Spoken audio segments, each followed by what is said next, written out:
पवित्र सोवळी एकतीच भूमंडळी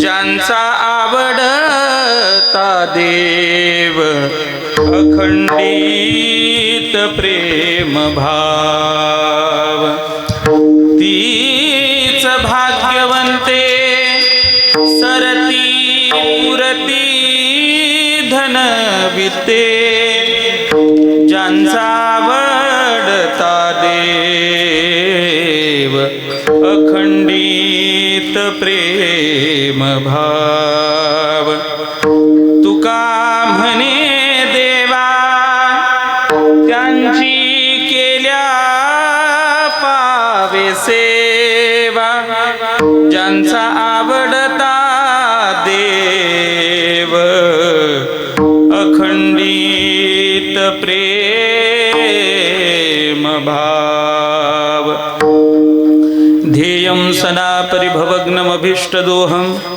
तीर्थास्पदं शिवविरिं चिनुतं शरण्यं प्रत्यार्तिहं प्रणतपालभवाब्धिपूतं वन्दे महापुरुषते चरणारविन्दं त्यक्त्वा सुदुष्टजप्सुरेप्सितराजलक्ष्मीं धर्मिष्ठ आर्यवचसा यदगादरण्यं मायामृगं दयितैप्सितम् अन्वधावत् वन्दे महापुरुषते चरणारविन्दं महायोगपीठे तटे भीमरथ्यां वरं पुण्डरीकाय धातुं मुनीन्द्रैः समागत्य तिष्ठन्तमानन्दकन्दं परब्रह्मलिङ्गं भजे पाण्डुरङ्गं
बाबाजी सद्गुरु दास तुकावा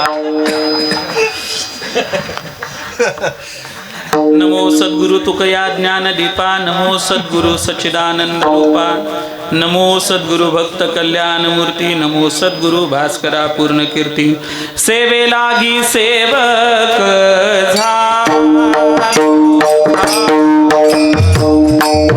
लागी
मस्तक हे पायावरी या वारकरी संतांच्या पवित्र सोवळी एकतीच भूमंडळी ज्यांचा आवडता देव अखंडित प्रेमभाव प्रस्तुत प्राप्त प्रसंगी प्राप्त स्थळी कीर्तन रूपी सेवेकरता निवडलेला अभंग देहूचे सुप्रसिद्ध साधू वैराग्य राग रसिक श्रीमंत श्री जगद्गुरु श्री तुकोबाराय यांचा 4 चरणाचा आणि संतांचं वर्णन करणारा आहे. विठ्ठला विठ्ठला.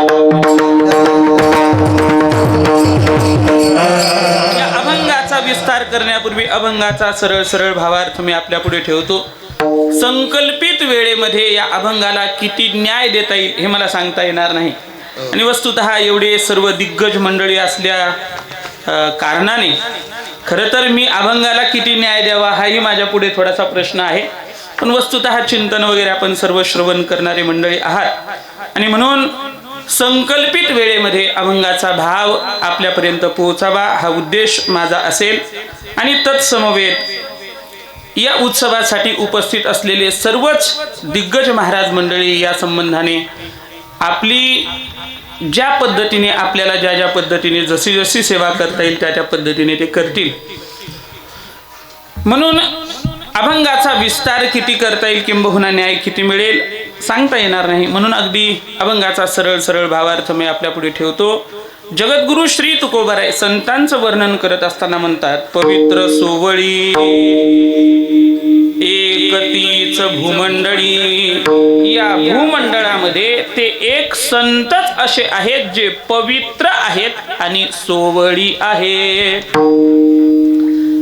ज्ञानशास्त्राच्या दृष्टीने संत कसे आहेत या संबंधाने विचार जर करायचा झाला तर पहिल्या चरणाच्या संबंधाने आपण करू शकतो. भक्तिशास्त्राच्या संबंधाने संत महात्मे कसे आहेत याचा विचार जर करायचा असेल तर द्वितीय चरणाच्या संबंधाने आपण करू शकतो. ज्यांचा आवडता देव अखंडित प्रेमभाव. आणि व्यवहारशास्त्राच्या दृष्टीने किंबहुना अलौकिकतेच्या संबंधाने जरी विचार करायचा झाला तर ते संत महात्मे कसे आहेत असा जर विचार जर करायचा जर झाला तर महाराज म्हणतात तीच भाग्यवंते सरती पुरती धनविंते ज्यांचा आवडता देव अखंडित प्रेमभाव. आणि वरील जे 3 चरण आहेत हे 3 चरण जिथं घटित होतात ज्या संत महात्म्याच्या संबंधाने ज्यांचं वर्णन आहे अशा महात्म्यांची सेवा जीवनामध्ये आपल्याला घडली की मग मात्र आपल्याला देवाची वेगळी सेवा करण्याची गरज नाही. हे 3 चरण ज्यांच्या जीवनामध्ये घटित होतात असं ज्यांचं जीवन आहे असे जे महात्मे आहेत अशा महात्म्यांची आपल्या जीवनामध्ये सेवा करावी. किंबहुना ही सेवा देवाला प्राप्त होते. किंबहुना ही सर्वात उत्तम सेवा आहे ती संत सेवा आहे. तुका म्हणे देवा त्यांची केल्या पावे सेवा ज्यांचा आवडता देव अखंडित प्रेम भाव. अभंगाचा सरळ सरळ भावार्थ आपल्या पुढे ठेवला. आता विस्ताराने पाहू. विठ्ठला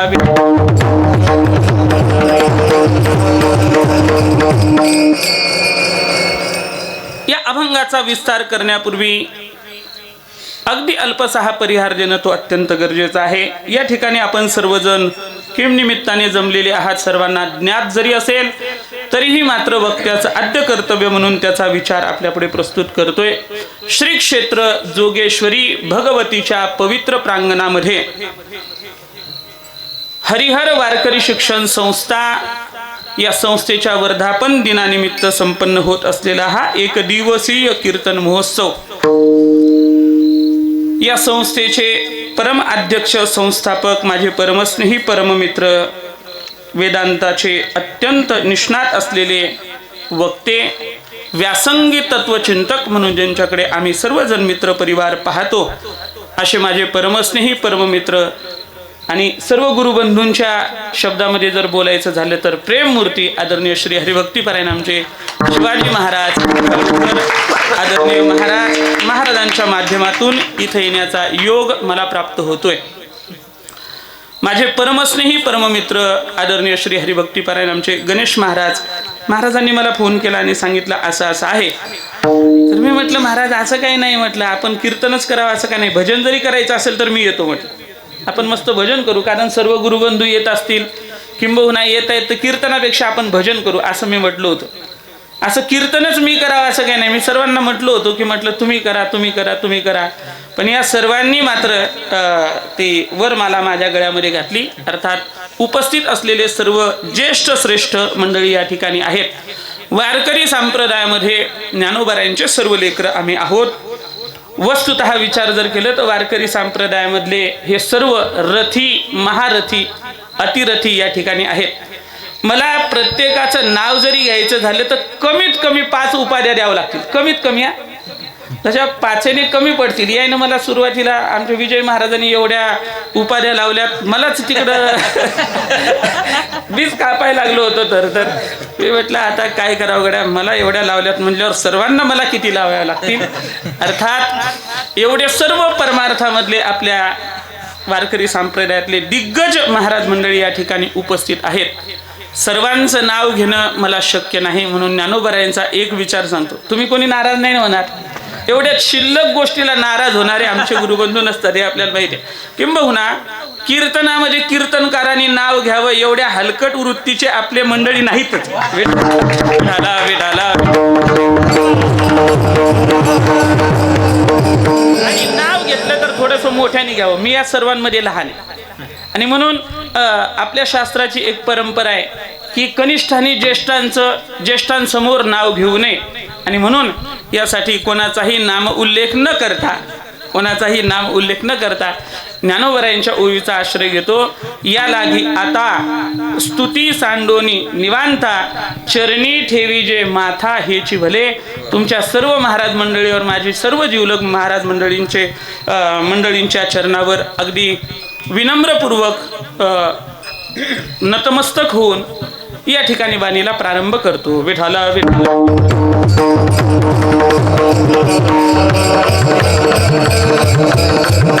पद्मपुराण जसं वर्णन करते की प्रल्हाद स्थालधारी तरलगततयाच उद्धव कांशधारी वीणाधारी सुरर्षे राग करता अर्जुनो भूप इंद्रोवादीन मृदुंगम जय जय सुकरा कीर्तने ते कुमारा यत्राग्रे भाववक्ता सरसरचनया व्यासपुत्रो बभूव ननरक मध्ये त्रिकमेव तत्र भक्त्यादिकानां नटवत् सुतेज साम अलौकिकम कीर्तनम एत दीक्ष.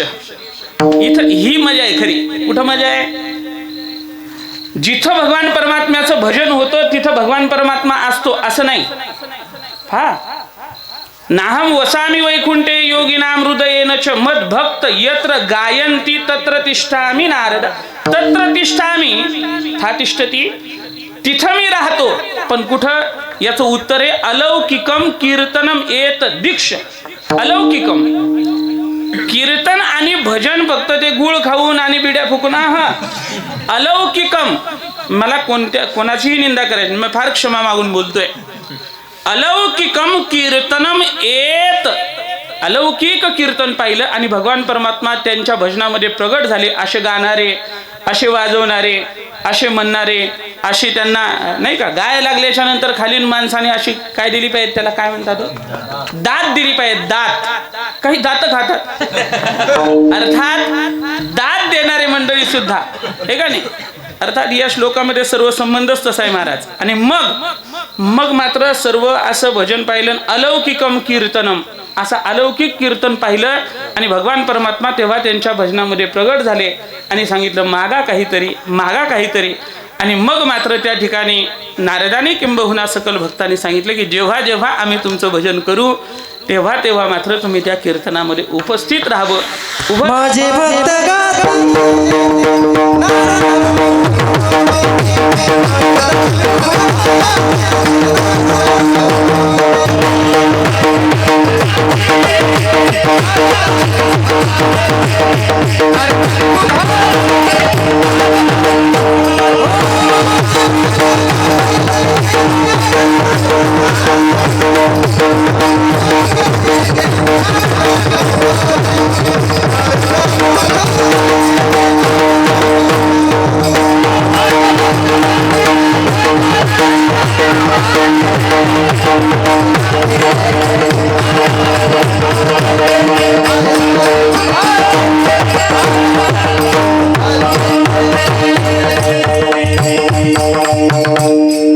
माझे भक्त गाती जेथे नारदा में उभा तेथे तेथे त्या ठिकाणी भगवान परमात्मा उपस्थित राहतो, किंबहुना प्रगट होतो आणि नृत्य करतो.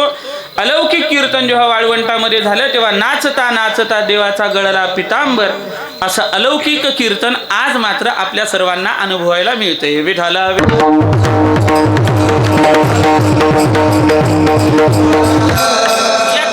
आपल्या संगीताचे अलंकार परिधान करण्यासाठी सकल व्यासपीठावर उपस्थित असलेले गायनाचार्य असतील, मृदंगाचार्य असतील, उपस्थित कीर्तनकार असतील, आपण सर्वजण मंडळी, सुंदर साऊंड सिस्टम, आपण सकल देवश्रुप श्रोते वर्ग, माता भगिनी पुरुष वर्ग, या कीर्तनाला या भजनाला आपण सर्वांनी जो काही दाद दिली किंबहुना आपण या ठिकाणी उपस्थित झालेत, अत्यंत वर्णनीय आहे.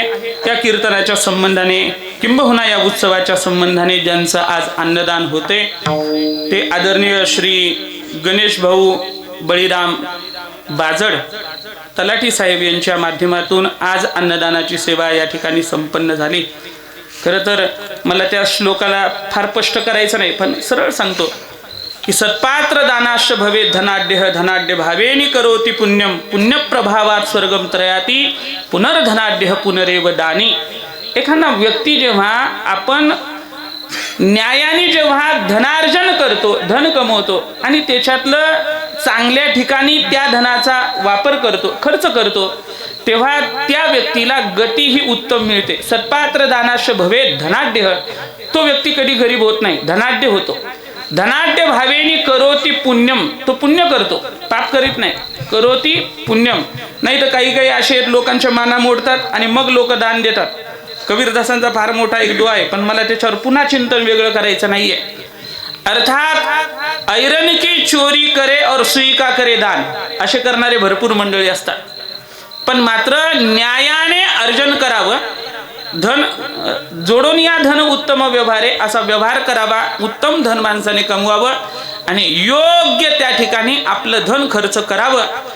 ते धन जर आपण योग्य ठिकाणी न खर्च करता जर चुकीच्या ठिकाणी जर केलं तर कुपात्र दानाश भवे दरिद्रीही, तो व्यक्ती भविष्यामध्ये दरिद्री होतो. म्हणून सर्व लोकांनी विचार केला पाहिजे की आपण नियमाने जे धन कमवतोय, न्यायाने जे धन कमवतोय, तर ते आपण कुठं खर्च केलं पाहिजे. बघा, तुम्हाला जर मी माझ्या घरी जर बोलवलं, तुमचं जर व्यवस्थित आदर आतिथ्य जर केलं तर तुम्हाला परत यायला बरं वाटतं, बरोबर आहे का?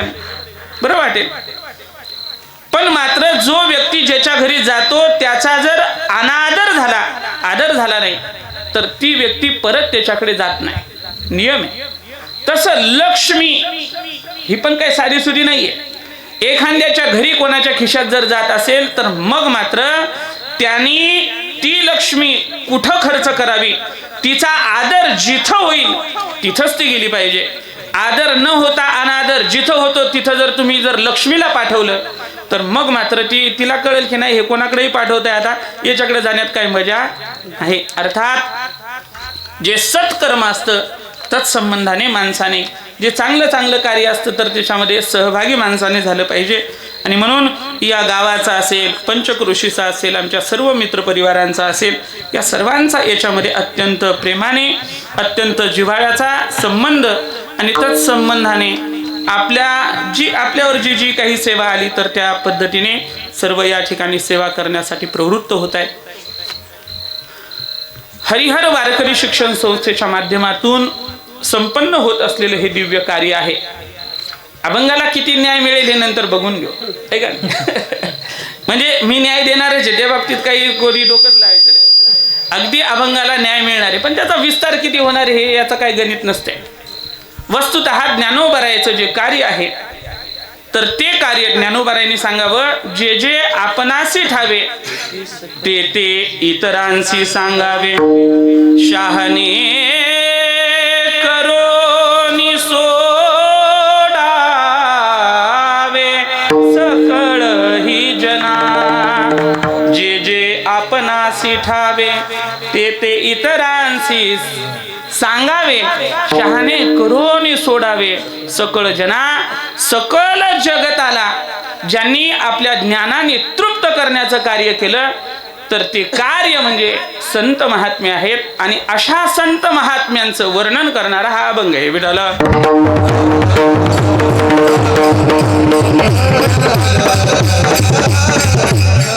खरं तर आम्हाला नितांत अगदी समाधान आहे की आम्ही ज्ञानोबरायांचे पाईक आहे, आम्ही तुकोबरायांचे पाईक आहे. या अभंगामधून जगद्गुरु श्री तुकोबाराय संतांचं वर्णन करतायत.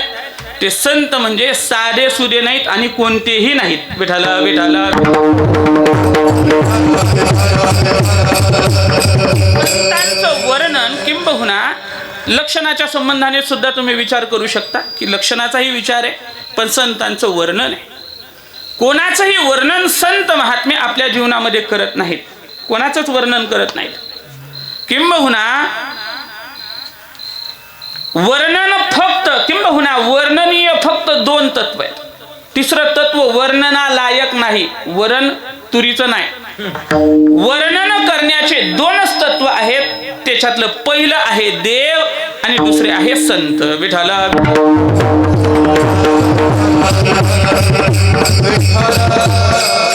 मानवी जीवन जगत असताना आपल्या वाणीचा वापर जर करायचा असेल, आपल्याला बोलायचं असेल, कोणाचं वर्णन जर करायचंच असेल तर शास्त्राने किंबहुना संतांनी सांगितलं वर्णन जर तुम्हाला करायचंच असेल तर फक्त आणि फक्त देवाचंच करा. कीर्ती मानवाची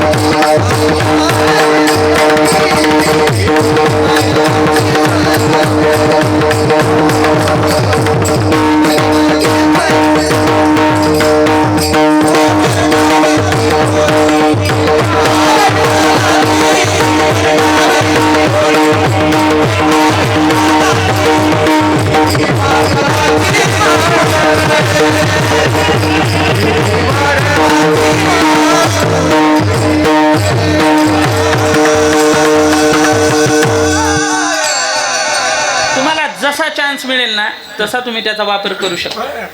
तुम्ही मोकळा वापर करा. काही आज काही बंधन नाही. हे मला कॅमेऱ्याचंच थोडीशी अडचण आहे. काय होतं आता आपली काय ऍडजस्टमेंट आहे, आपली काय व्यवस्था आहे, किंबहुना आपल्याला कसं करायचंय हे त्याला माहित नसते. जे 2 महिन्याने ऐकणार त्यांना फक्त एवढं वाटणार आहे महाराज अभंगावर किती बोलले आणि कोणत्या कोणत्या शब्दाचा कसं कसं चिंतन केलं. म्हणून शक्यतो मी नाही लागत नाही त्याच्यात बरं का. मग शक्यतो म्हणजे वाईट नाही बरं का, ते उत्तम आहे. अर्थात माणूस रेंज मध्ये बोलतो जरा, तसा मी रेंज मध्येच बोलत असतो. विठाला विठाला कीर्ती मानवाची वर्णू नये. माणसाची कीर्ती, माणसाची थोरी मोठेपणा वर्णन करू नये.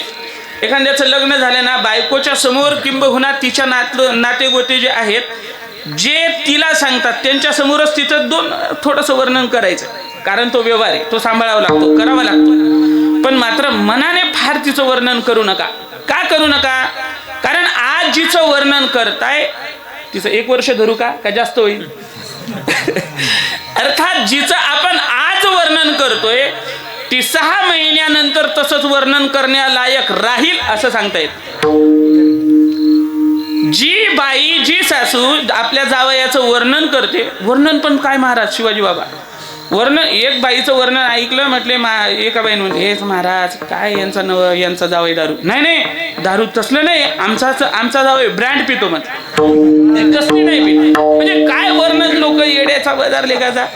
अर्थात मला त्याच्यात फार जायचंच नाही. एवढे विद्वान मंडळी असल्याच्या नंतर असले चाळे करू नये बरं का.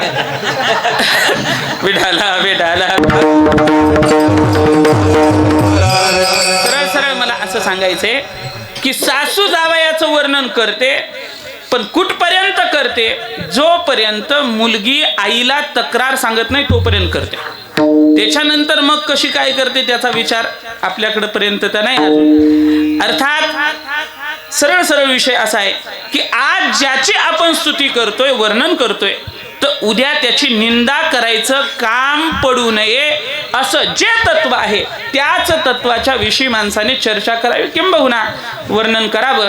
आणि म्हणून या जगताच्या संबंधाने जर विचार जर केला, वेदांत साहित्याच्या दृष्टीने जर विचार जर केला, तर फक्त आणि फक्त वर्णन देवाचंच, अन्यथा संतांचंच. का त्याच्यामध्ये भेद नाही.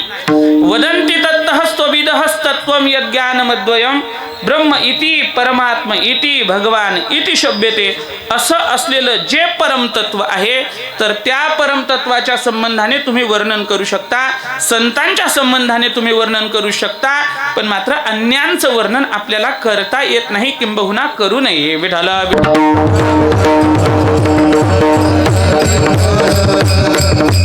अभंगामध्ये प्रवेश करण्यासाठी फार सरळ सरळ ओवी सांगतो आणि पुढे चालतो. या अभंगावर बरेच कीर्तन मी केले, पण आजचं मात्र त्याच्यापेक्षा वेगळे.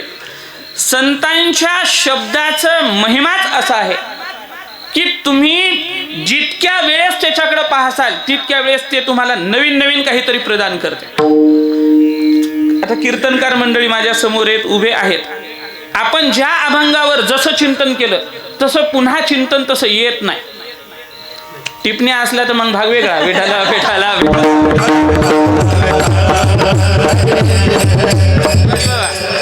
तुम्हाला आठवत असेल, काही काही गुरु शिष्य असे, गुरु जिथं खोकलला टिपण्याच्या संबंधाने महाराज, बरोबर आहे का नाही? गुरु महाराज पहिले ना मी असे पाहिलेत, आमचे सिनियर मंडळी जे चिंतन लिहायचे, ज्येष्ठ मंडळींचे, पॅनासोनी टेप आपला किंवा सोनीचा तो टेप घेऊन जायचा आणि ते लिहिताना असं लिहायचं, त्यांनी जिथं विठ्ठल विठ्ठल म्हणलं ना तिथंच विठ्ठल विठ्ठल आलं पाहिजे. दुसरी गोष्ट, ते जिथं खोकललेत ना तिथंच ते खोकलणार, इथपर्यंत तसं आहे. पण वस्तुतः जर पाहिलं तर संतांचे शब्द असे की नित्य निरंतर ते आपल्याला काहीतरी प्रदान करून देतात. आणि म्हणून जगद्गुरु श्री तुकोबारायांचे जे शब्द आहेत, अभंग कितीही वेळा करा, त्याच्यावर कितीही चिंतन करा, ते नेहमी आपल्याला नित्य निरंतर काहीतरी देत राहतं. आज मात्र या अभंगाचा विचार मला थोडासा वेगळा मांडायचा आहे, जो आपण कधी श्रवण केला नाही. विठाला कधी श्रवण केला नाही म्हणजे माझ्याकडून श्रवण केला नाही. विठाला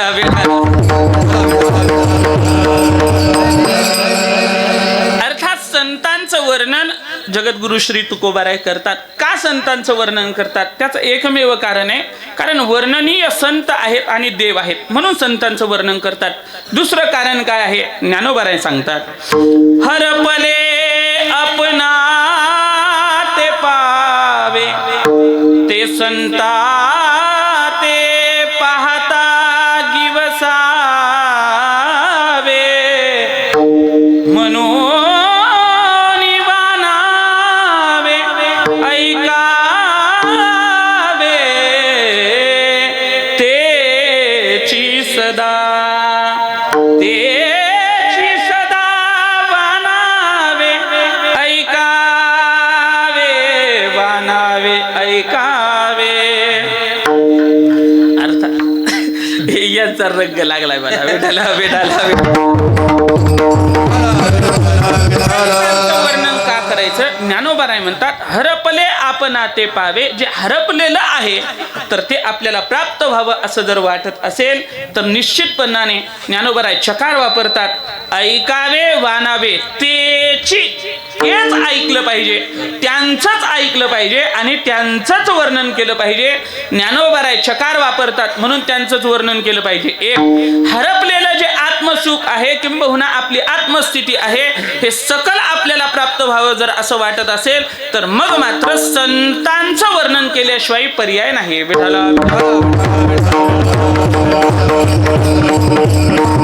इथपर्यंत लक्षात आलं, वर्णन संतांचं करावं, बरोबर आहे. हे पण लक्षात आलं की जे हरवलेली वस्तू आहे ती प्राप्त व्हावी म्हणून संतांचं वर्णन केलं पाहिजे. पण नेमकं संत म्हणून आपण कोणाकडे गेलं पाहिजे? कारण पोटासाठी संत झाले कलित बहु. आपल्या पोटाची खळगी भरण्यासाठी बरेच लोक बाह्य वेश धारण वगैरे करायला लागलेत. का हो महाराज, नेमकं आम्ही संत म्हणून कोणाकडे पाहावं, कोणाच्या चरणावर नतमस्तक व्हावं? आम्ही आमचं डोकं पूजनीय वैकुंठवासी स्वानंद सुखनिवासी विठ्ठल बाबा घुले आदरणीय बाबा सांगायचे, बुवा आपलं डोकं कोणाच्याही पायावर ठेवत जाऊ नका. अर्थात पायाला फार महत्व आहे, चरणाला फार महत्व आहे. ज्यांचं आचरण आहे त्यांच्या चरणावर आपण जर नतमस्तक झालो की मग मात्र आपलं कल्याण होतं. मग आम्ही नेमकं कोणाच्या चरणावर नतमस्तक व्हावं? तर गीताशास्त्र असं सांगते, नहि ज्ञानेन सदृशम पवित्रम इह विद्यते. नहि ज्ञानेन सदृशम पवित्रम, या जगतामध्ये ज्ञानासारखं पवित्र या जगतामध्ये काहीच नाही. ही इति निश्चितम, ही जिथं लागतो, जातस्य ही ध्रुव मृत्यू, ही इति निश्चितम. अर्थात नहि ज्ञानेन सदृशम पवित्रम इह विद्यते. या जगतामध्ये गीताशास्त्र सांगते की ज्ञानासारखं पवित्र या जगतामध्ये काहीच नाही. आता ऐका, हे ज्ञान ज्या संतांकडे आहे, ज्या संतांनी हे ज्ञान जगाला दिले, असे संत पवित्र आहेत. अभंगाचं पहिलं पवित्र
लोकांनी गायले की मला बोलायचं अवसानच राहत, पण तुम्ही बोला, तुम्ही बोलले पाहिजे. ऐका, काय गोड माणसे आहेत, पण काय करावं.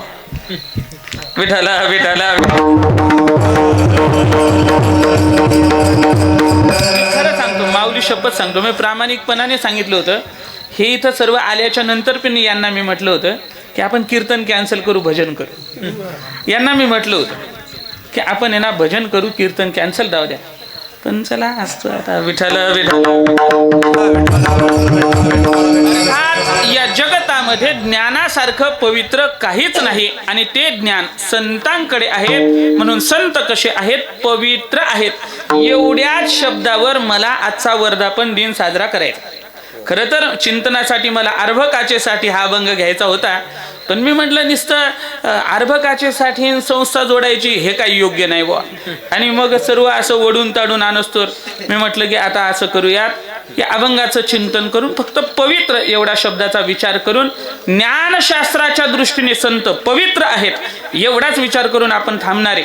म्हणून तुम्ही लय लोड घ्यायचा नाही की दुसऱ्या चरण कधी म्हणतात, तिसरा चरण कधी म्हणतात, या भानगडीत तुम्ही पडायचं नाही. अर्थात या जगतामध्ये ज्ञानासारखं पवित्र काहीच नाही. ते ज्ञान संतांकडे आहे. ज्ञान स्वरूप असलेले संत महात्मे पवित्र आहेत. जगद्गुरु श्री तुकोबाराय वर्णन करतात, एक तीच भूमंडळी पवित्र. या जगतामध्ये फक्त तेच संत पवित्र आहेत का त्यांच्याकडे ज्ञान आहे. मी फार एक संघर्षयुक्त अशी एक वाक्य किंबहुना थोडंसं बोलतोय.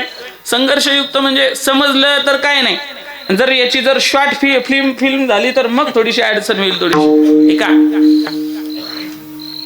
संत महात्म्याच्या संबंधाने जर चर्चा जर करायची झाली तर संत महात्म्यांसारखं आपल्या वारकरी संप्रदायासारखं तत्वज्ञान जर कोणत्या संप्रदायाकडे जर असेल तर त्यांनी कधीही आपल्या समोर बसा.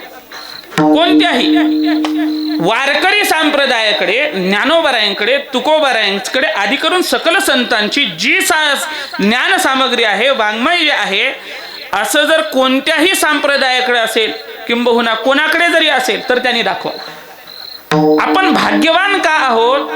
आपण याच्यासाठी भाग्यवान आहोत की जे तत्वज्ञान ज्ञानोबारायांनी, तुकोबारायांनी, नाथ महाराजांनी, सकल संतांनी आपल्यासाठी स्थित केलं, ज्यांनी आपल्या समोर स्थापित केलं, अशा वारकरी संप्रदायाचे आपण पाईक आहोत. विठाला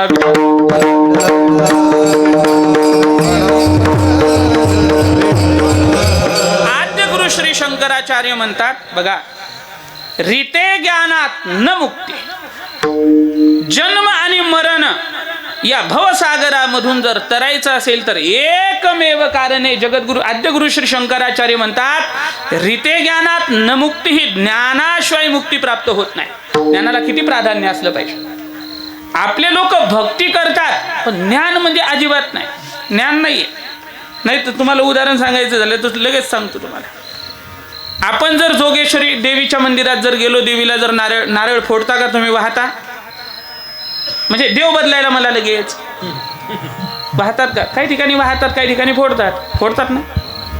नारळ फोडल्याच्या नंतर जर नारळ जर खराब निघलं तर देवाला पावलं, त्याच्यातलं किती घरी आणता? काहीच नाही. इमानदारीने सांगा, जर नारळ जर चांगलं निघलं तर मग तिथं किती ठेवता? हा, तिथलं काहीच घरी आणत नाही पावलं की. आणि चांगलं निघलं ना, पाण्यावर लक्षात येतं, ते पाणी पिलं घे, गोड आहे बरं का नारळ. खराब नारळ निघलं की तिथलं काहीच आणायचं नाही. पण मात्र चांगलं निघलं तर तिथं काहीच ठेवायचं नाही. उजव्या हाताने ठेवायचं आणि डाव्या हाताने उचलायचं. विठाला विठाला.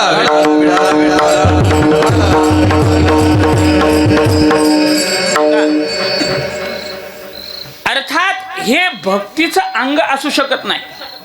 भक्तीचे दोन मुलं आहेत, ज्ञान आणि वैराग्य.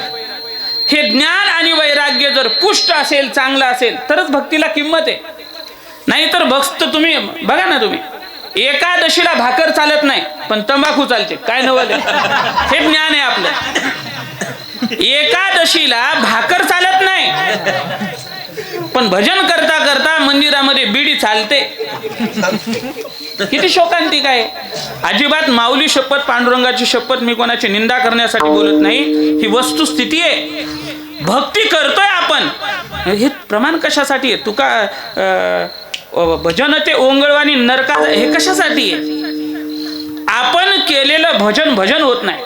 काय नवले बघा, आपण केलेलं भजन एकादशीचं गारठ्यामध्ये मंदिरामध्ये भजन केलेलं भजन होत नाही. पण मात्र जनाबाईने शिव्या दिल्या, त्याचं भजन झालं. कशामुळे झालं? कशामुळे? ज्ञानशास्त्राचा विचार आहे.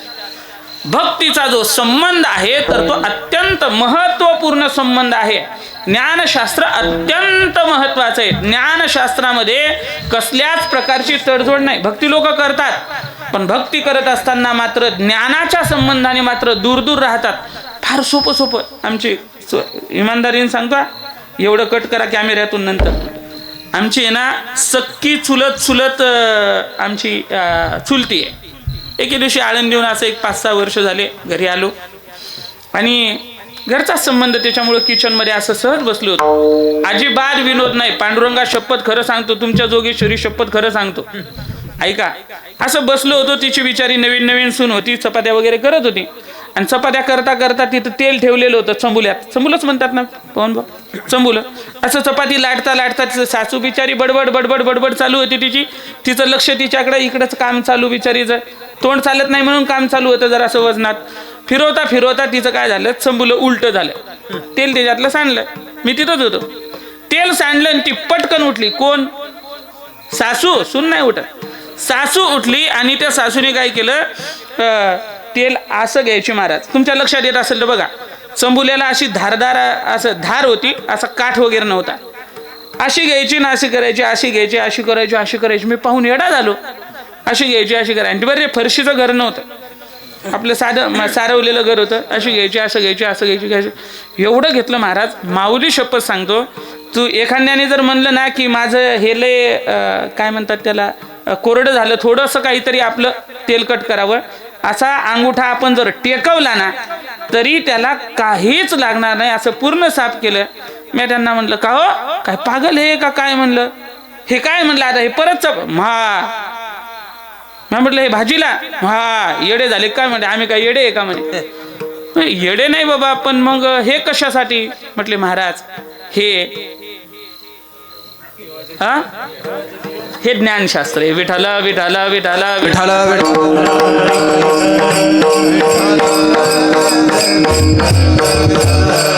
हे ज्ञानशास्त्र आहे. जे तेल तुम्हाला चालत नाही, कशाला चालत नाही, भाजीला चालत नाही, जे दिसत नाही, ठीक आहे, त्यातला काय काडा कुडा काय दिसणार आहे का तुम्हाला, घाण दिसणार आहे नाही, भाजीला चालत नाही, चपातीला चालत नाही, पण मात्र देवाच्या दिव्याला चालतो. इमानदारीने सांगा, अशा खराब तेलावर तुम्ही जर देवाला जर प्रकाशित केले, दिवे लावले, तर तुमच्या घरामध्ये प्रकाश पडेल असं वाटतं तरी कसं तुम्हाला, कोणालाही. अशी भक्ती साधना करून आपल्याला असं कसं काय वाटू शकतं की याच्यावर आमच्या घरामध्ये वंशाचा दिवा पेटावा. विठाला विठाला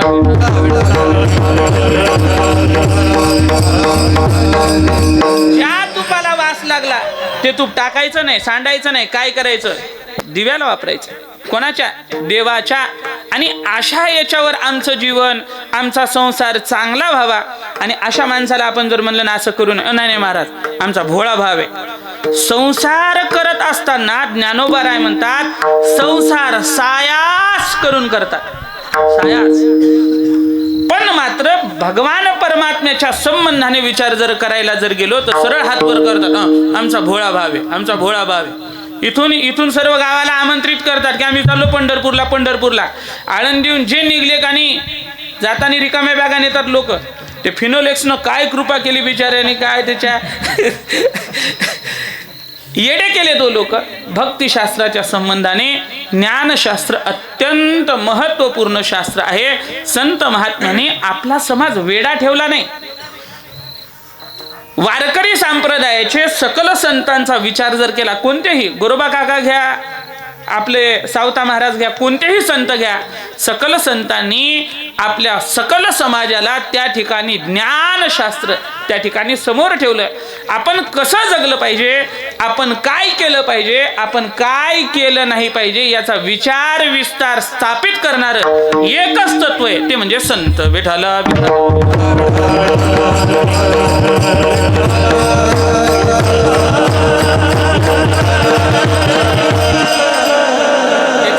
सहज बोलतो मी, फक्त फार मनावर घेऊ नका कोणी. एक आमचे चांगले मित्र, महाराज चांगले मित्र, ते म्हणले महाराज संस्थान म्हणावं, गजानन महाराज संस्थान एक नंबर आहे, संदेहच नाही, संशयच नाही.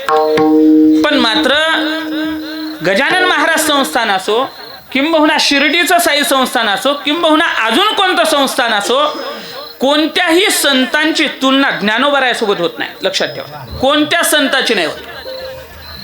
ज्ञानोबारायासोबत कोणत्याच संतांची तुलना होत नाही, कोणत्याच. तुम्ही कोणताही संत इथं आणा आणि मला सांगा की समाजाला कसं जगावं याच्यासाठी त्यांनी मार्गदर्शन केलंय. ज्ञानोबा रायला आज समाधिस्थ होऊन 727 वर्ष पूर्ण झाले, पण आज सुद्धा लोकांना ज्ञान देण्यासाठी ज्ञानेश्वरी समर्थ आहे. ज्ञानशास्त्र आपल्या संतांनी दिले, अजून कोणी दिलं नाही, कोणीच नाही. त्याच्यानंतर काही जन्माला आले, त्यांनी लिहिले, त्यांचं पारायण चालू आहे, तो भाग वेगळा आहे. ज्ञानशास्त्राच्या दृष्टीने जर विचार केला की आपण कसं जगलं पाहिजे, आपण कसं बोललं पाहिजे, आपण कसं राहिलं पाहिजे, हा सकल जो विचार आहे, तर तो मात्र आपल्या संतांच्या व्यतिरिक्त कोणीही मात्र विस्थापित केला नाही. किंबहुना या काही लोकांना वाटतं खाऊ नये ते खायचं, पिऊ नये ते प्यायचं. बरं का, लोकांचा विषय सांगतो तुम्हाला. करू नये ते करायचं, खाऊ नये ते खायचं, पिऊ नये ते प्यायचं, जाऊ नये तिथं जायचं, सारे लफडे करायचे, सारे रिकामे कामं करायचे. आणि तरी पण ते मस्त सुंदरपैकी स्टेटस ठेवतात, भिवू नकोस मी तुझ्या पाठीशी. येडे झाले तुम्ही, येडे झाले. अशाने काय नसते होत. एक लोटा जल सब समस्या का हल. मी येडा झालो, येडा होण्यासारखं काम आहे ना महाराज. जेव्हा जगद्गुरु श्री तुकोबाराय वैकुंठाला चालले, लोकांनी म्हणावं महाराज आम्हाला आशीर्वाद द्या. तुकोबारायांनी सांगितलं नाही, कर्म सुधरवा. कर्माकडे प्राधान्य दिलं की असं नाही की तुम्ही रिकामे कामं करायचे आणि आमच्या आशीर्वादाने तुमचं कल्याण. हा अजिबात नाही. कर्म धर्म तुम्हा असावे कल्याण. तुम्ही चांगलं जगा, तुमचं चांगलं होईल. हा सिद्धांत, हा विचार, हे ज्ञान आहे आणि हे अत्यंत महत्वाचं आहे. एक श्लोक सांगू का? देवी भागवतातला एक गोड श्लोक आहे. भ्रमण सर्वेषु तीर्थेषु. आजचा विषय ज्ञानशास्त्र आहे म्हणून मावशाव थोडस दम धरा. भ्रमण सर्वेषु तीर्थेषु स्नात्वा स्नात्वा पुनः पुनः निर्मलम न मनो यावत तावत सर्व निरर्थक.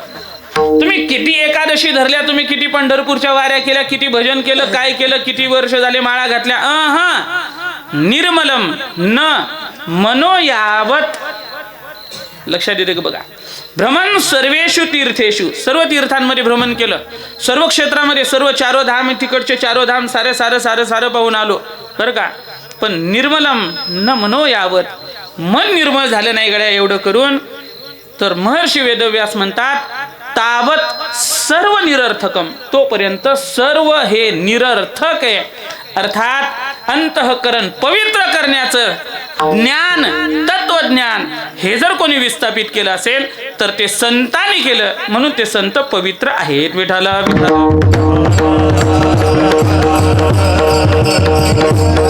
नाही निर्मळ जीवा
अंतःकरण निर्मळ नाही.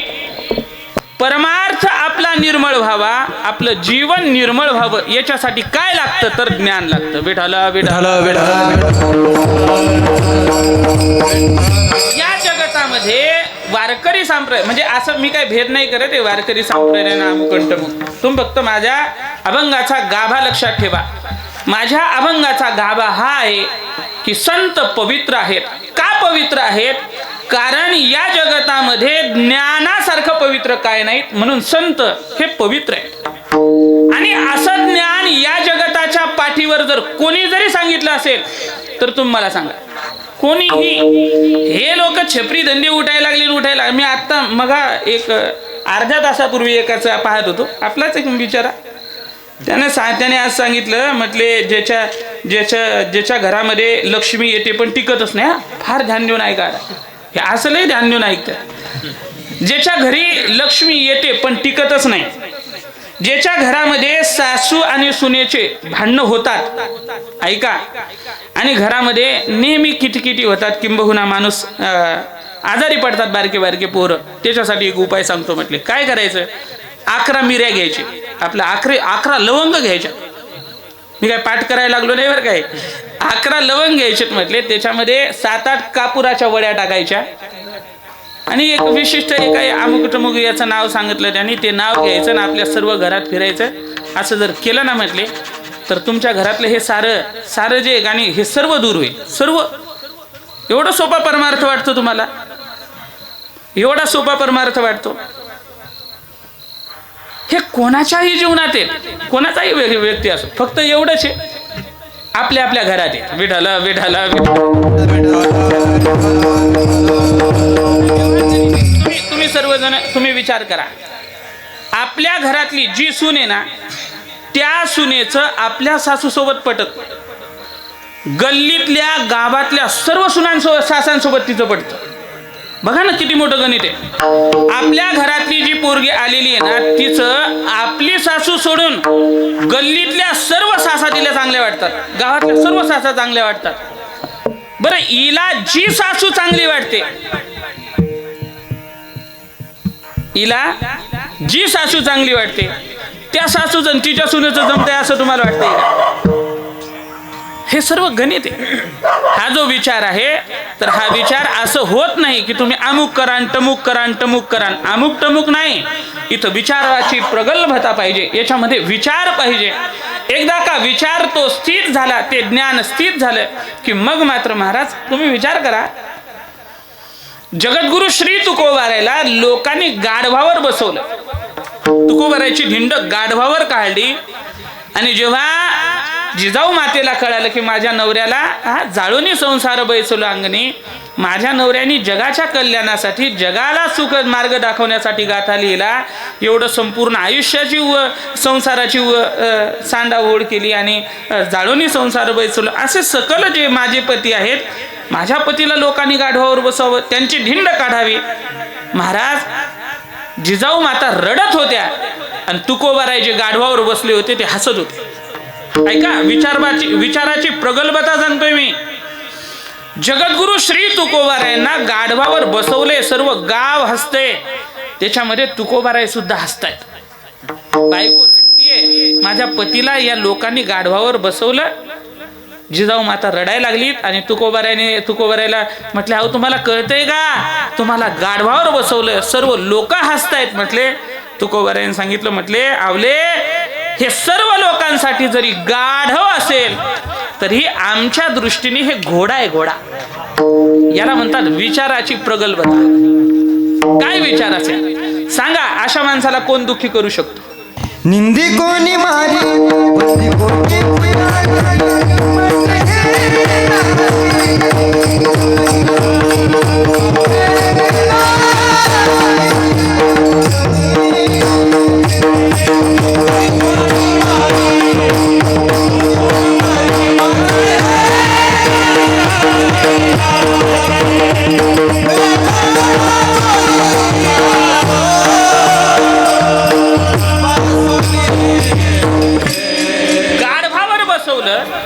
गाढवावर बसवलं तरीही मात्र ज्यांच्या चित्तवृत्तीमध्ये बदल नाही.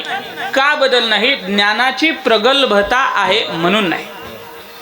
ज्ञानशास्त्राने संत महात्मे अत्यंत परिपक्व आहेत, किंबहुना ज्ञान स्वरूप संत महात्मे आहेत, म्हणून संत महात्म्यांच्या चित्तावर कसल्याही प्रकारचा दुःखाचा संबंध नाही. वेगळा दोही पासोनी, कोणत्या दोही पासोनी स्तुतीचाही विचार होत, किंबहुना स्तुती केली तर ते प्रसन्न होत नाहीत. ऐका, आणि निंदा केली तर ते दुःखी होत नाही. का होत नाहीत? कारण जो वेदांताचा जो सिद्धांत आहे निंदा किंबहुना व हे जो काही निंदेचा प्रकार आहे किंबहुना स्तुतीचा प्रकार आहे याच्यामधले द्वैताचा विषय येतो. पण संत महात्मे अद्वैत स्थितीला प्राप्त झाले. कोण निंदा करते कोण वर्णन करते याच्याशी काहीही घेणं देणं नाहीत. लोक मला गाढवावर बसवतायत का माझी धिंड काढतायत याच्याशी काहीही संबंध नाही. का संबंध नाही? कारण सर्वम खलविदम ब्रह्म, हे संपूर्ण जगत जे आहे हे जगत म्हणजे भगवान परमात्मा आहे. आणि म्हणून आता कोणाची निंदा करण्याचा विषय राहिला नाही, आता कोणाचा मत्सर करण्याचा विषय राहिला नाही. का? कारण ज्याची निंदा करायची आहे, ज्याचा मत्सर करायचे, ज्याचं वर्णन करायचे ते सकल कोण आहे? ब्रह्मस्वरूप सकल देव आहे.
विष्णुमय जग वैष्णवाचा धर्म भेदा भेद भ्रम भेदा भेद भ्रम भेदा भेद भ्रम अमंगळ आहे. ही अमंगलता आहे, अर्थात पावित्र्यता नाहीये. ही अमंगलता आहे. दुसऱ्याची निंदा करणं, दुसऱ्याचा द्वेष करणं, या सकल जो आहे तर हा ज्ञानाचा संबंध नाहीये. ही अमंगलता आहे, ही अपवित्रता आहे. आणि संत महात्म्यांनी जे ज्ञानाचा जो काही प्रकाश आहे किंबहुना जी पावित्र्यता स्वतःकडे आहे तर ती पावित्र्यता जगाला प्रदान करून देण्यासाठी संत वाङ्मयासारखा विचार जगापुढे ठेवला.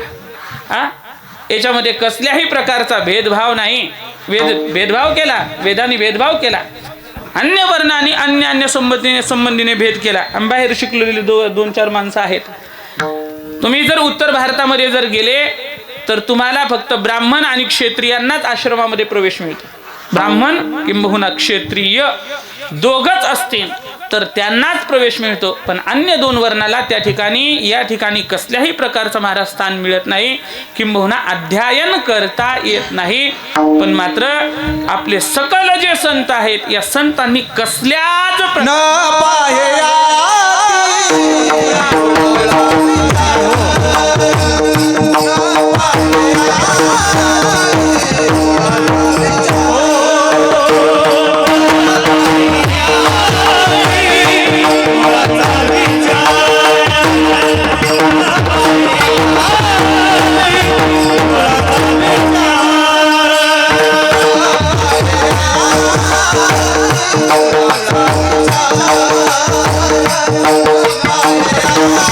Oh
याती कुळाचा विचार. जे ज्ञान संतांकडे आहे ते ज्ञान मात्र जगाला देत असताना संत महात्म्यांनी कसल्याच प्रकारचा विचार केला नाही. न पाहे याती कुळाचा विचार. किंबहुना यारे यारे लहान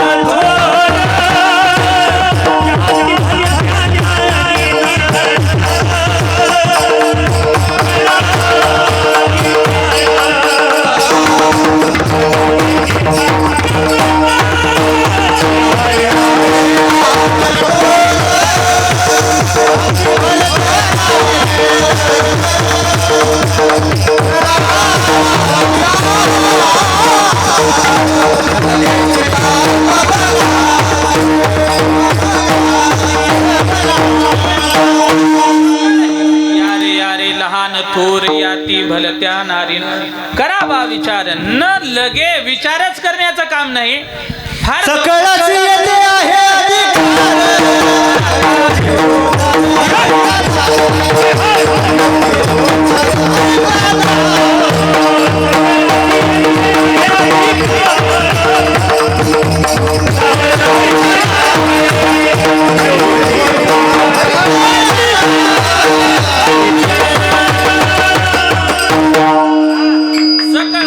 येथे आहे अधिकार.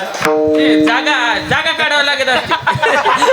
जागा काढावं लागते तशी मिळत नसती. म्हणून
शुद्ध होऊन या जावे.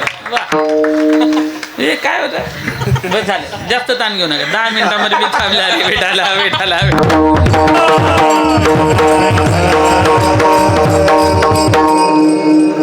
बाबा खरं सांगू तुम्हाला. माझा प्रवास यायला विचारा. माझा प्रवास 4:30 वाजता चालू झाला. 4:30 वाजता प्रवास होऊन मी जास्तीत जास्त म्हणजे माझं 700-800 पेक्षा कदाचित जास्त झालं असेल. 800 तर जवळपास झाला असेल. पण असे लोक जर असल्याच्या नंतर माऊली शपथ सांगतो, फार खोटं नाही बोलत, तुमचं सकाळी 6 वाजेपर्यंत मी असा उभा राहू शकतो व्यवस्थित. सांग नाही टाळ्या वाजू नका. मला माझी जरी इच्छा वाढलं तर बघ काय गरजा. अर्थात खटनट यावे शुद्ध होऊन या जावे. एक 10-15 मिनिटांमध्ये आपण थांबणार आहोत. अर्थात संत महात्म्यांनी जे ज्ञान आपल्याकडे आहे तर हे ज्ञान संत महात्म्याने मुक्त कंठाने लोकांना दिलं. मुक्त सेवितो हारस वाटितो विकितो न वाटितो. संत महात्म्याने तो ज्ञानाचा प्रसाद, ती पावित्र्यता जगाला दिली. पण इथं फार महत्वाचं प्रमाण दिलंय तुम्ही. म्हणजे माझं त्याच्याकडे लक्षही नव्हतं असं प्रमाण तुम्ही काढलंय असं गळाताळातून. खटनट यावे बरं का. पण खटनट यावे आणि खटनट राहावे असं नाही. हे नाही महत्वाचं. हे लय महत्वाचं आहे. तुम्ही खटनट येऊ शकता. खटनट म्हणजे कसं, नटून खटून नाही. खटनट म्हणजे तुम्ही जसे आहात तसे. तुम्हाला कोणाच्या गळ्यात माळ नाही, ठीक आहे, या. तंबाखू खाता या, बिडी पिता या, जे अर्थात सर्व याला म्हणतात नटखट. म्हणजे करू नये ते करणं, खाऊ नये ते खाणं, पिऊ नये ते पिणं, जाऊ नये तिथं जाणं, पाहू नये ते पाहणं, ऐकणं ते ऐकू नये ते ऐकणं, या सर्व गोष्टीला म्हणतात नटखट. असे अशी मंडळी या असं सांगितलंय, पण शुद्ध होऊन या जावे, शुद्ध झालं पाहिजे. परमार्थामध्ये राहून जर मळकटपणा गेला नाही तर याच्यासारखा नालायकपणा काहीच नाही. बेटाला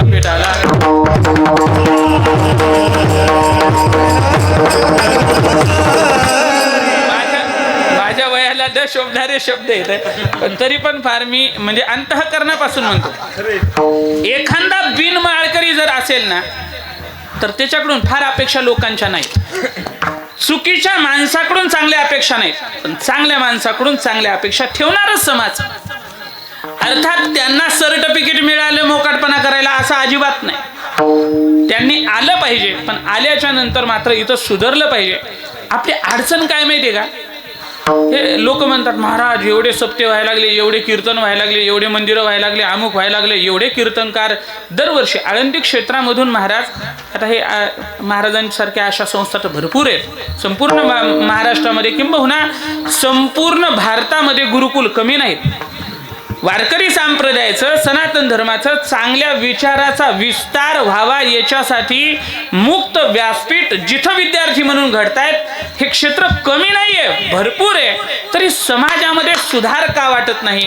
त्याचं एकमेव कारण आहे, लोक आमच्याकडे येतात, लोक इकडे येतात, परमार्थ करायला लागतात बरं का, पण परमार्थ करायला लागल्याच्या नंतर जे घेऊन आले ते टाकत नाहीत. ही मोठी अडचण.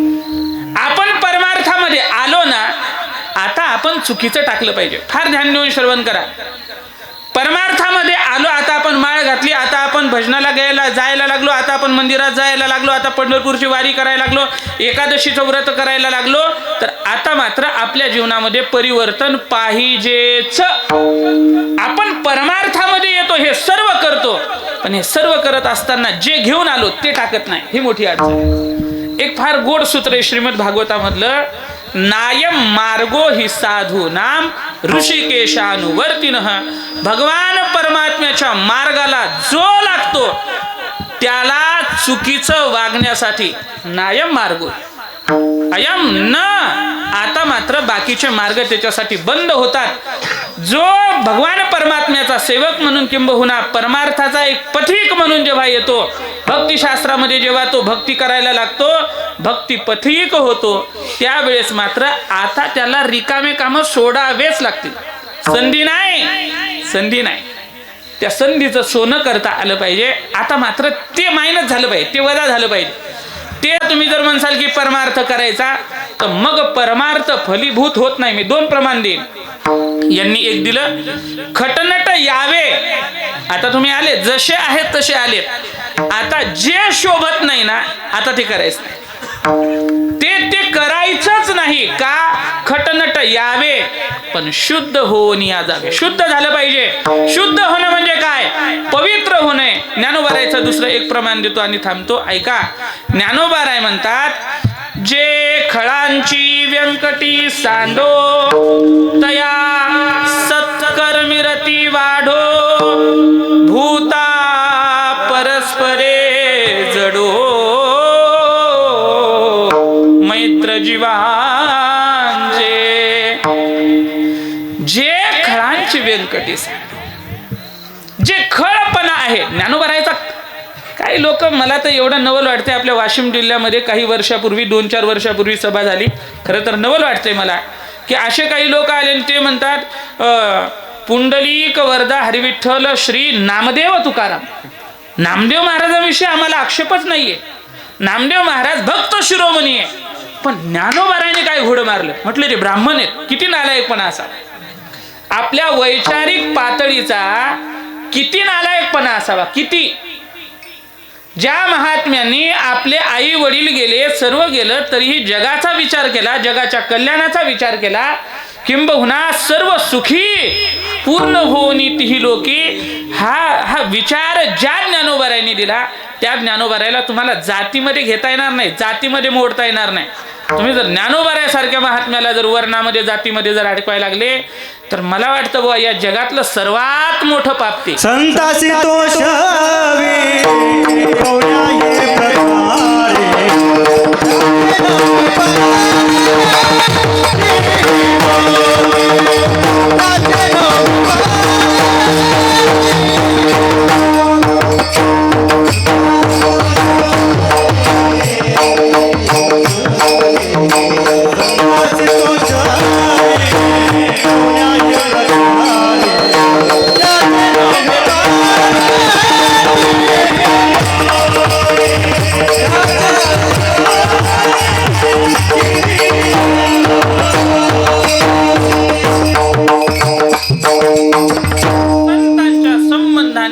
विचार जो आणतो तर त्याचं कल्याण इहलोकामध्येच नाही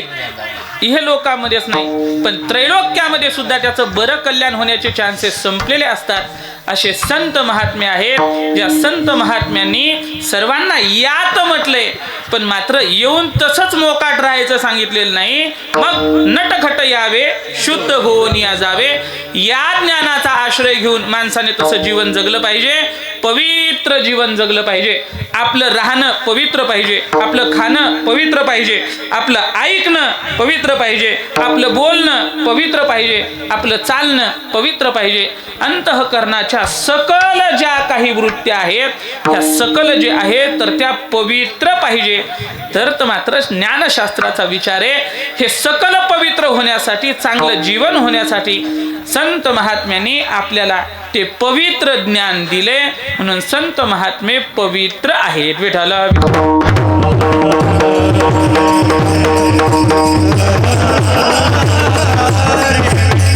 एवढ्या शब्दावर थांबणार होतो असं बोलले आणि म्हणून या शब्दावर मी थांबतोय।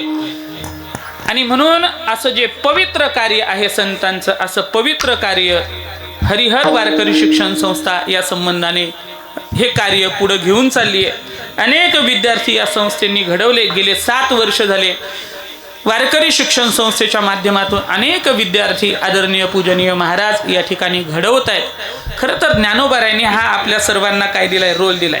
काही लोक इकडं आते, आपली मंडळी इकडे राहतात ना, ते म्हणतात महाराज तुम्ही लय भाग्यवान आहे, तुम्ही आळंदीला राहता। असं काय नाही, ज्याचं फार पुण्य आहे तो आळंदीला राहतो, ज्याचं पुण्य कमी आहे तो गावाकडे राहतो, असं नाही।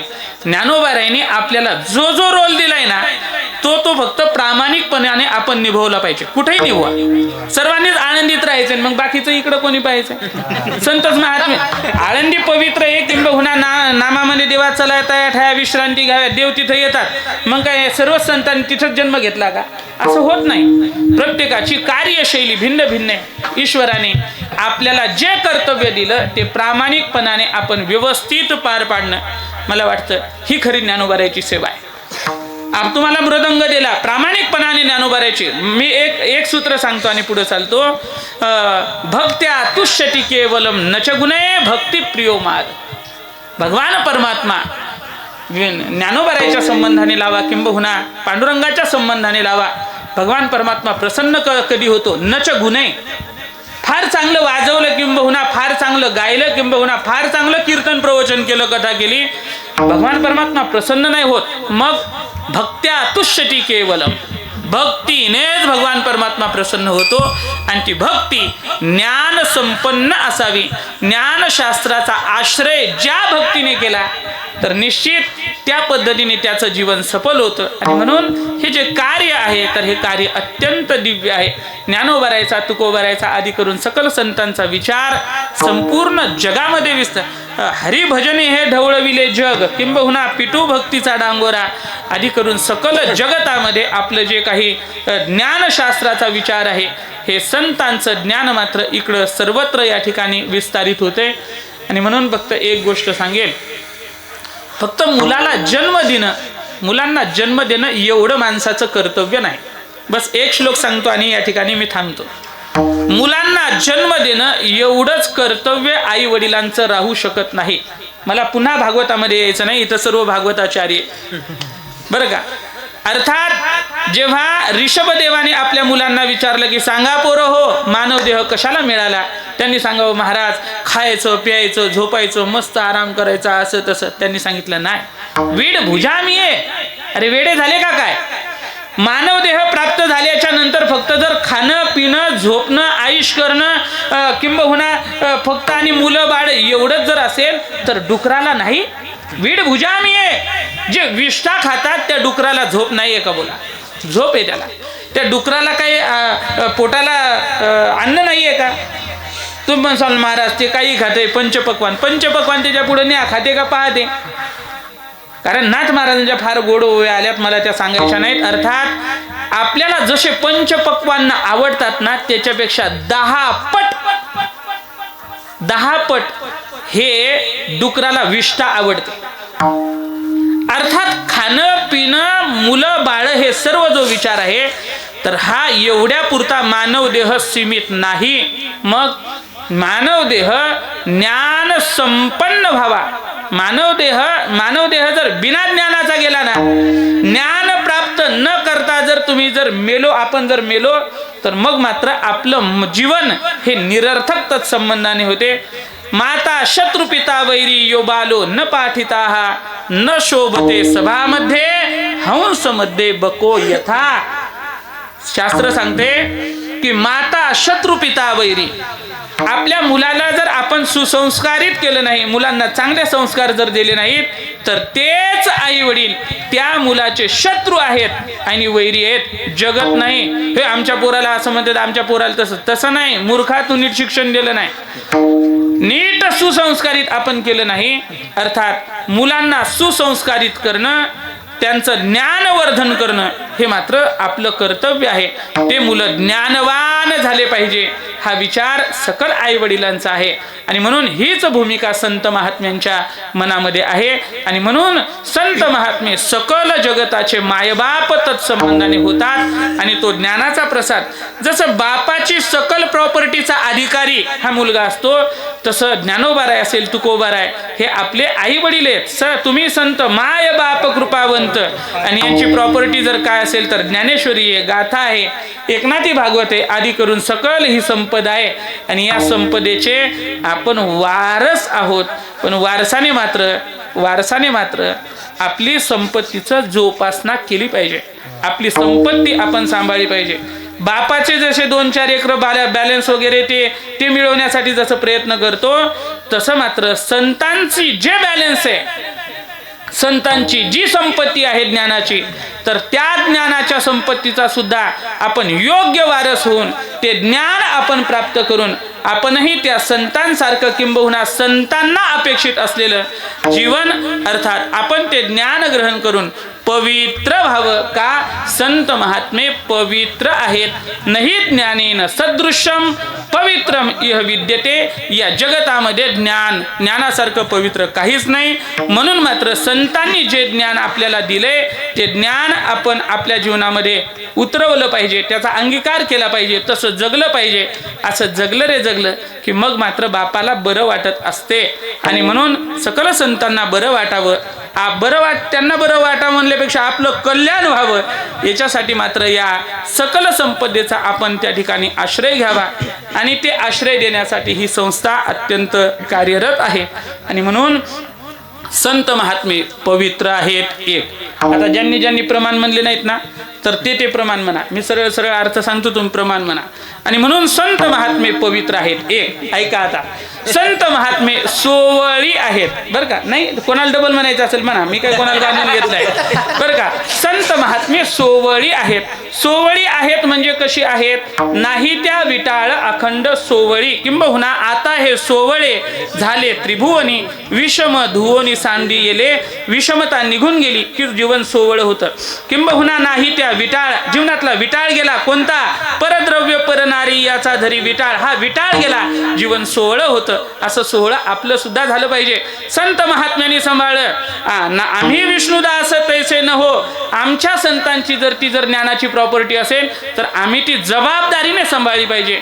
आपल्या बापाची प्रॉपर्टी ती आपण सांभाळली पाहिजे. संत महात्मे सोवळी आहेत, त्यांच्याकडे विटाळ नाही. परद्रव्य परनारी याचा धरी विटाळ, अशी सोवळी संत महात्मे आहेत. ते सोहळे मात्र आपण झालो पाहिजे. ऐका, असा सोहळा किंबहुना सोहळा तो झाला अंगीकार देवे केला. देवाने आपला अंगीकार करावं, आपलं सोहळा होतं. लोकांनी अंगीकार करावं द्या सोडून. आज आपण चांगलं गायला लागलो, आज बरं आहे आपलं, आहे का नाही? उद्या कोणी बाप भेटला होत असते. असं सर्वांचंच होत असते. ईश्वर महाराज चांगले काळाने मातीत घातलेत लोक. अर्थात असं झालं की समाजाचं प्रेम बदलतं. नाही त्यावेळी त्याचा बाप दुसरा असं अर्थात. पण मात्र एकदा का देवाने आपल्या जीवनाचा स्वीकार केला, काशीरामबुवा इडोळीकर देवाने स्वीकार केला. काय महाराज जीवन महात्म्यांचं, काय लोक आपल्याला प्राप्त झाले. माधव बाबा मगर काय लोक प्राप्त झाले. त्यांच्या जीवनाचा स्वीकार देवाने केला. सोवळा तो झाला अंगीकार देवे केला. आपला अंगीकार देवाने करावा असं असलं की निश्चित आपल्याला ती प्रॉपर्टी प्राप्त झाली. आणि म्हणून संत महात्मे कसे आहेत, पवित्र आहेत. संत महात्मे कसे आहेत, सोवळी आहेत. पण मात्र एक महत्वाचा विचार आहे, काय म्हटले, त्यांचा देव आवडता आहे. दुसरं चरण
देव अखंडित प्रेम भाव.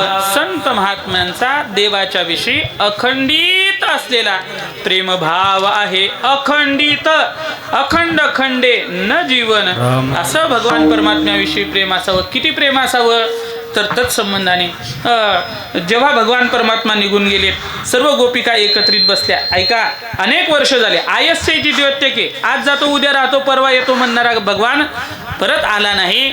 तर त्यावेळेस मात्र सर्व गोपिका सकाळी उठायच्या, यमुनेच्या काठावर यायच्या आणि यमुनेच्या काठावर आल्याच्या नंतर सर्व गोपिका एकमेकांसोबत बोलायच्या. आज कृष्ण माझ्या स्वप्नामध्ये आला, फार ध्यान देऊन श्रवण करा.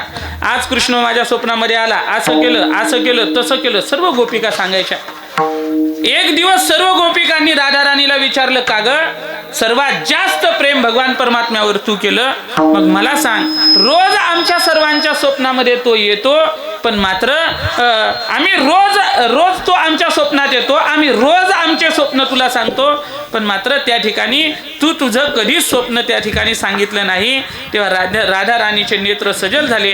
राधा राणीने सांगितलं, हे वा, म्हटले हे गोपिकांनो, तुम्ही धन्य आहात. या पश्यन्ति प्रियम स्वप्ने, वा काय धन्य आहात का म्हटले, तुम्हाला झोपेत का होईना त्याचं दर्शन होते। या पश्यन्ति प्रियम स्वप्ने हे धन्य असता सखी गोपिका, तुम्ही धन्य आहात की तुम्हाला त्याचं स्वप्नात का होईना दर्शन होतं। पण मात्र खरं सांगू का, ज्या दिवशी भगवान श्रीकृष्ण वृंदावन सोडून मथुरेला गेले ना, त्या दिवस पासून आतापर्यंत या डोळ्याला झोप काय माहीतच नाही। काय प्रेम असं, अस्माकं तु गते कृष्णे गता निद्रापि वैरिणी, निद्रेनी झोपेनी माझ्यासोबत वैरत्व साधले। जेव्हापासून कृष्ण गेला तेव्हापासून मात्र डोळ्याला झोपच नाही। एवढं प्रेम भगवान परमात्म्याविषयी असावं। आपल्याला वाटतं आज माळ घातली की काट्यावर पाहिलेला तरी काटा मोडू नये, असं जमत नाही। परमार्थ करून सुद्धा बायको मिली तर बरे झाले, देवा निघाले दिवाळे।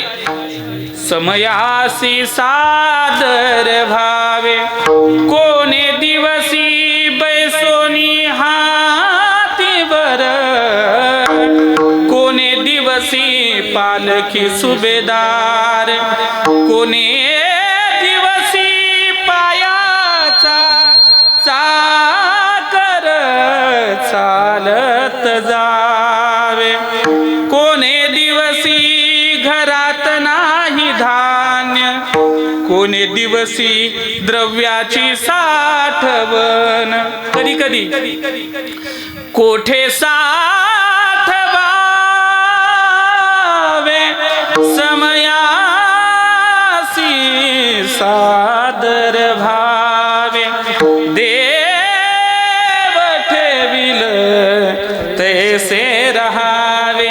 ज्ञानशास्त्र, देव जसं ठेवील तसं राहिलं पाहिजे। ही मस्ती महाराज कोणी उतरू शकत नाही। गाढवाचे घोडे आम्ही करू दृष्टी पुढे, अर्थात हे जीवन एकदा का आपल्याला प्राप्त झालं की मग मात्र कसल्याही प्रकारची अडचण नसते। हे झालं भक्तिशास्त्राचा विषय।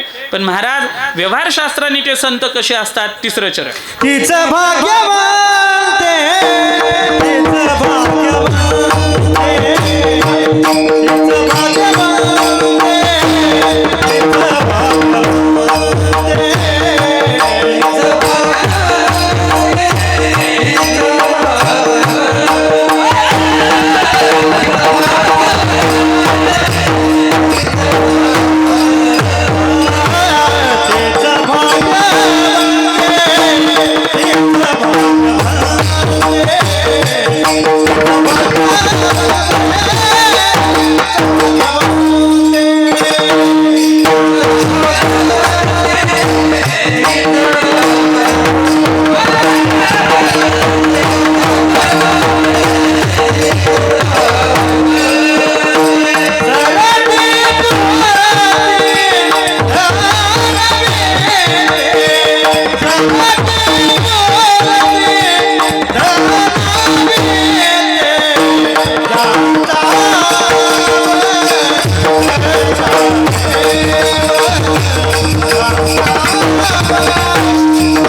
कधीही सरत नाही, अजून सरलं नाही, भविष्यात कधी सरणार नाही।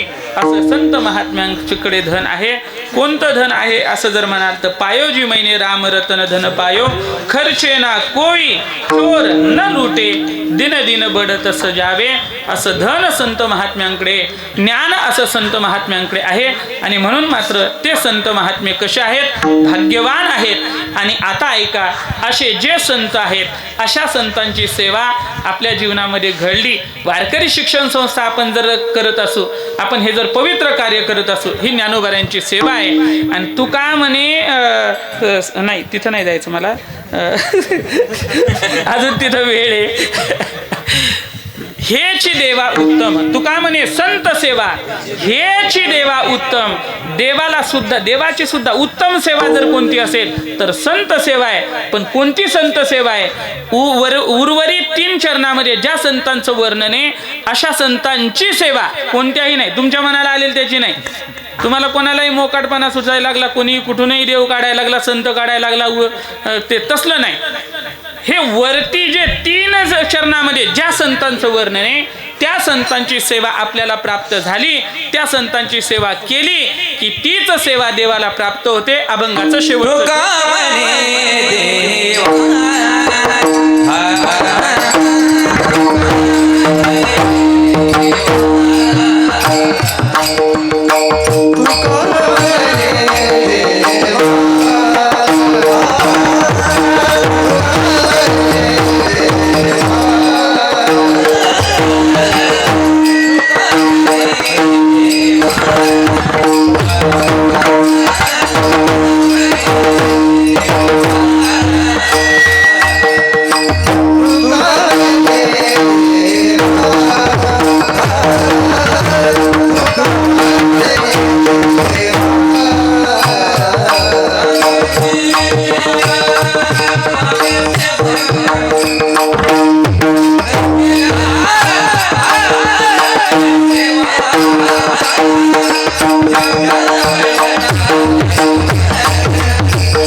अजून राहिले. अर्थात म्हणजे माझ्याकडं सारं बिल फाडू नका उशीर लावला महाराजांनी, कारण कीर्तन आणि भजन झाले, कीर्तन आणि भजन दोन्ही झाले, त्यामुळे उशीर झालाय. अर्थात उशीर नाही, संकल्पित वेळेमध्ये आपण थांबतोय. शेवट तुकोबाराय म्हणतात, तुका म्हणे देवा त्यांची केल्या पावे सेवा. फक्त कॅमेरा लावलाय म्हणून फक्त एवढं अर्ध्या मिनिटामध्ये सांगतो आणि थांबतो. अर्थात बायको बिमार पडल्याच्या नंतर नवऱ्याला इंजेक्शन देऊन तिचं बरं होणार आहे का? नाही होणार. मग संतांचं सेवा केल्यावर देवाला कशी काय प्राप्त होते?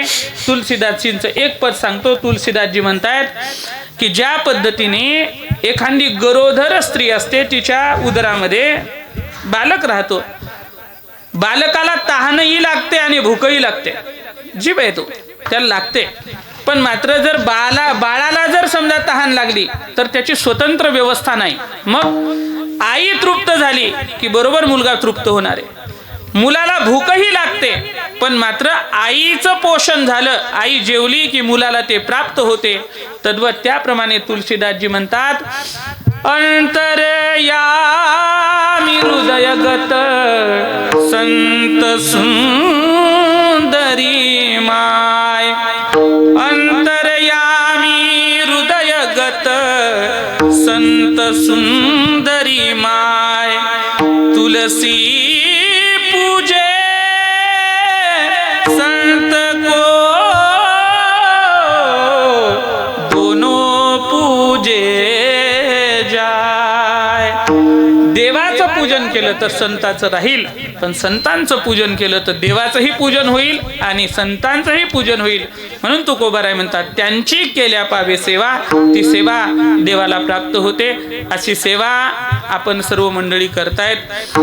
बोलता बोलता यथामती यथा अवकाश अभंगाचा विचार विस्तार करण्याचा प्रयत्न या ठिकाणी केला. या कीर्तनासाठी उपस्थित असलेले सर्व वारकरी संप्रदायाचे आमचे सर्व गुरुबंधू मित्रमंडळ, रथी महारथी अतिरथी असणारे सर्व मंडळी, आदरणीय हरिभक्तीपारायण आमचे प्रेममूर्ती शिवाजी महाराजांवर प्रेम करणारा हा सर्व वर्ग आहे. इमानदारीने सांगतो महाराज, तुम्ही याच्यातले फक्त सप्त्याला आणून प्रयत्न करा. अहो महाराज, आम्ही येडे झालो. चांगल्या चांगल्या प्रेयरला 2 गायक भेटत नाहीत. महाराजांसोबत माझं बोलणं झालं, अमुक येणार आहेत. त्यांनी सांगितलं महाराज थंडी जेवढी भयानक आहे की मी काय त्यांना फार आग्रह केला नाही, पण आग्रह न करता सुद्धा इथं जे लोक आले तर त्याचं एकमेव कारण आहे प्रेम. प्रेमाच्या व्यतिरिक्त काही नाही असं असणारं व्यक्तिमत्व आदरणीय माझे स्नेही आपल्या गावचे भूमिपुत्र आदरणीय श्री महाराज. आणि म्हणून आपणही सर्व या ठिकाणी उपस्थित, या उत्सवासाठी उपस्थित राहिलेत.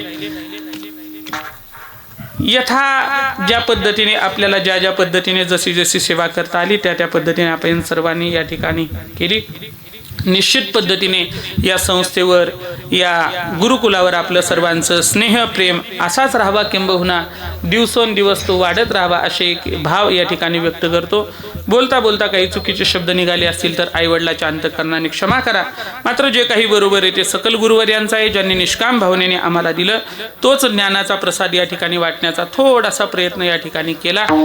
पुनश्च एकदा आपल्या सर्वांचे आभार व्यक्त करून, ऋण व्यक्त करून, सर्व महाराज मंडळींच्या चरणात विनम्रपूर्वक अभिवादन करून या ठिकाणी वाणीला पूर्णविराम. जय